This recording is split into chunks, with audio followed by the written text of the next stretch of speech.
There is a specific kind of humiliation that freezes the blood in your veins, especially when it happens at a dining room table worth more than your entire childhood home.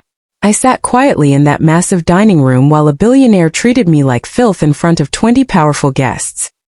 His cold words cut straight through me as he reminded everyone that I came from poverty and did not belong in his world. If you want to hear more incredible stories like this one, make sure to hit that subscribe button right now. My name is Kaylin, and at 34 years old, I had built something massive from nothing after growing up in foster care. I spent years grinding in the tech sector, eventually founding a revolutionary modern energy firm that was quietly taking over the market. But to the arrogant patriarch sitting across the table, Thayer Sterling, I was just a nobody dating his prized son, Cormac. Thayer saw my cheap dress and assumed I was a gold digger trying to claw my way into his wealthy family circle. Cormac had invited me to his family estate for what was supposed to be a celebratory dinner, but it quickly turned into an absolute nightmare.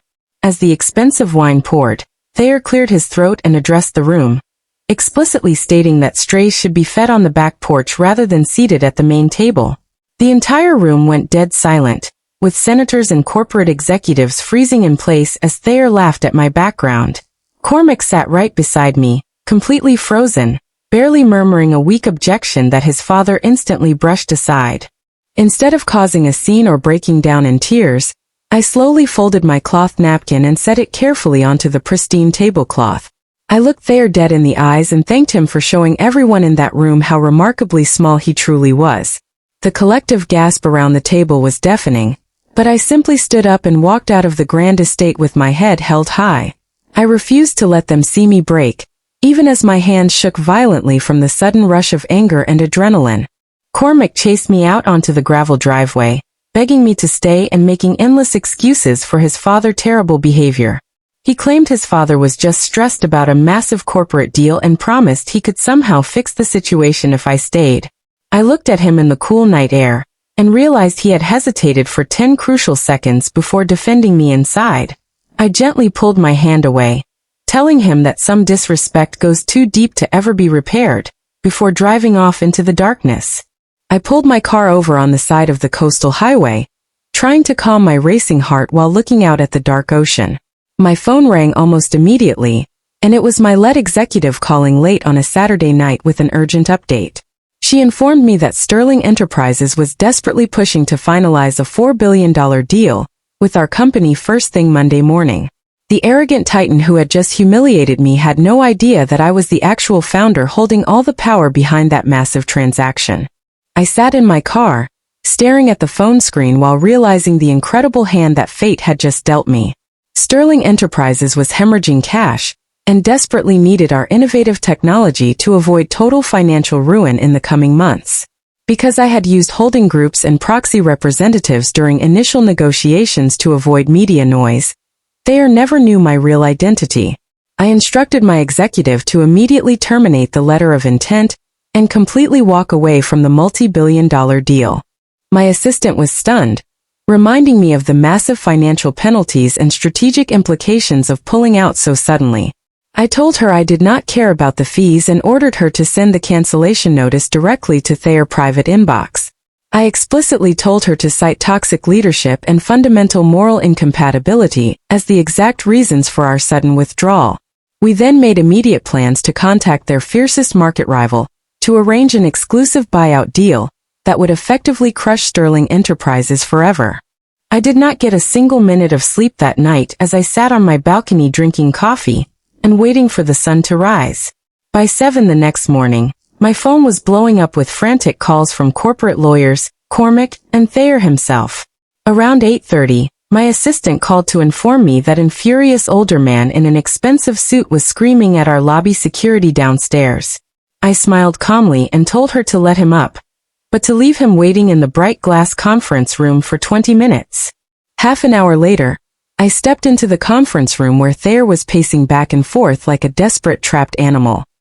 He spun around angrily, demanding to know why a low-class girl was wasting his precious time when he needed to see the chief executive. I walked past him without saying a single word and took my seat at the very head of the massive boardroom table. I looked at his confused face and asked him to sit down, watching the color completely drain from his aging skin. The realization slowly washed over Thayer as he looked from my face to the giant corporate logo displayed on the wall behind me. He staggered backward, stuttering that it was completely impossible for a former foster child to own the enterprise saving his life. I leaned across the table and reminded him that he was so busy looking down on my past that he missed my achievements. I made it clear that the person he called garbage just 12 hours ago was the only one who held his financial survival. Thayer collapsed into a chair, completely humbled, pleading that his insulting behavior at the dinner was just a private misunderstanding. He begged me to think about his company future, his employees, and even his son, desperately offering me seats on the board. I shut him down instantly, telling him that I did not want a seat at his table because I now owned the entire room. I handed him an ultimatum, stating we would only acquire his failing firm if he resigned immediately without a single penny in payout. He sat there entirely paralyzed as I gave him exactly 1 hour to accept the harsh terms before his stock crashed to zero. On my way out the door, I politely suggested he use the service elevator so our lobby stayed clear for actual professionals. Returning to my primary office, I found Cormac sitting on the sofa, looking completely exhausted and deeply ashamed of his father's actions. He confessed that he had officially resigned from his family business earlier that morning, choosing integrity over his toxic inheritance. Cormac admitted that his father had called him screaming, demanding that he fix the situation, but Cormac refused to enable the old bully any longer. He looked me in the eyes and said he would rather start from nothing with me than live as a prince under a tyrant. I looked at him, seeing that his previous hesitation was gone, replaced by a quiet and genuine sense of personal strength. I smiled, telling him that my growing company was hiring and desperately needed clean, principled leadership to guide our newest acquisition. By early afternoon, news broke across the industry that Thayer Sterling had officially resigned in absolute disgrace. Our takeover went through seamlessly, proving that true power is built on substance and resilience rather than empty arrogance and old family titles. I never had to speak to Thayer again, leaving him with the painful memory of signing away his legacy to the person he mocked. Where are you watching this story from today, and what would you have done in my position? Let me know in the comments below, and do not forget to check out the next video on your screen right now.